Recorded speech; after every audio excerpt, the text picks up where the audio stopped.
Let's face it, buying a home here in the San Francisco Bay Area can be very challenging. And not only that, but it can be incredibly expensive, especially right now in the market that we're in. And many times in the Bay Area's history, we've had multiple offer markets like the one that we're in right now, where pretty much every time you make an offer, you're going up against a lot of people. And so what I found is that more often than not, home buyers, after they buy a house, are left to wonder, oh my gosh, did I give away too much money? Did I overpay? Thoughts of that nature. Well, in this 3-part video series, I'm gonna be going over the things that we do here at Selling Silicon Valley Group to ensure that our buyers save the most amount of money possible when buying a home here in this incredibly challenging and expensive Bay Area home market.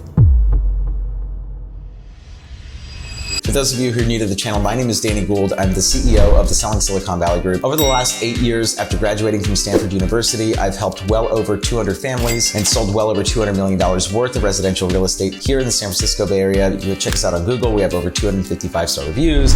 Zillow, we have over 100 5-star reviews. So I've had a lot of time and experience to help fine-tune the strategies by which we go about helping our home buyers save money when buying a home here in the Bay Area. And that's what we're going to get into right now. In part 1, we covered how we help our home buyers save money by helping them identify off-market opportunities, meaning homes that aren't even listed online. And so if you haven't watched part 1, I would highly encourage you to watch that video first. It's linked up right here and in the description box down below. And now in part 2, once we've identified a property, now it's time to negotiate. And so let me explain to you the way that these things typically go down. Most buyers will run this play. They will say, hey, we're gonna look at properties on the weekdays, then we'll go on the weekends and we'll go to open houses during the weekend. And if we find something, then we'll get everything together, we'll get our ducks in a row, and then when the offers are due, we'll submit our offer, then we sit there, we cross our fingers, and then hopefully they take it. Well, there's a lot of flaws with this strategy, and I'm not gonna go into every single flaw with that strategy in this video, but what I will say is that if you are going up against me, for example, in that situation, I'm gonna coach my buyer to do things a little bit differently. First of all, instead of going on the weekends, I always encourage my home buyers to go out on the weekdays with us. And the reason that we do that is because, typically speaking, the most aggressive buyers are gonna be the ones that actually get the property. So here's what happens next. If you like a home that we go see during the weekdays, we are not going to wait for 30, 40, 50, 60 other buyers to come through the property, only to have all of those buyers, or a fraction of them, come in and make an offer and have to compete against all of them. No, we're gonna do things a little bit differently here. And this is a contrarian point of view. Most agents will not coach you to do things this way. And that's the difference between us and our 70% success rate at getting our client's first offer accepted, and them, which is, hey, we're gonna write 5 to 10 offers and then hopefully maybe one day we get a house that you settle for. That's not what we're about here at Selling Silicon Valley. What we're about is helping you get the home that you love. And what that means is we've got to do things differently and we've got to be aggressive.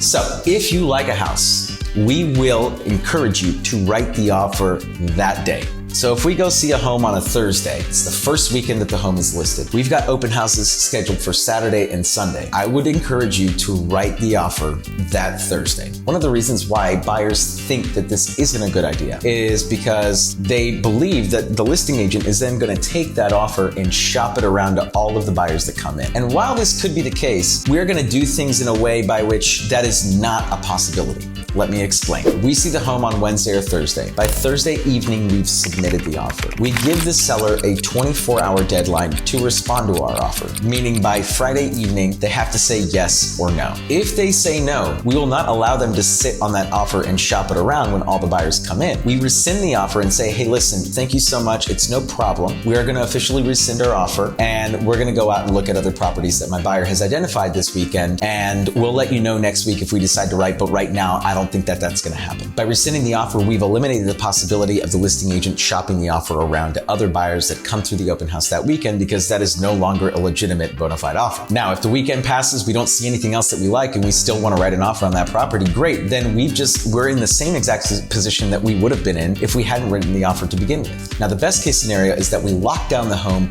before the buyers come through that first weekend of open house, and we've eliminated the possibility of a competitive multiple offer situation. Now, over the last 8 years, my team has been involved in thousands of negotiations, and I will say that not every negotiation goes the same way. And so there will be situations in which I instinctually recognize that doing this strategy or using this strategy is going to hurt us. And that is not something that we can know until we get into that situation. And so the reason I'm sharing this is because even though that this is our general approach, understand that there are nuances to every situation. And so if in that situation, I feel like, hey, maybe this isn't the right approach, we should wait until the offer deadline, I would absolutely communicate that to you, because the truth is that we only want to run this strategy if we feel like there is no downside or virtually little downside to submitting an offer early. And that's really where the artistry comes in, because there's part science to all of this, but then there's art. And the art is having the instinct, the wherewithal to know whether or not running this strategy is going to work in our favor.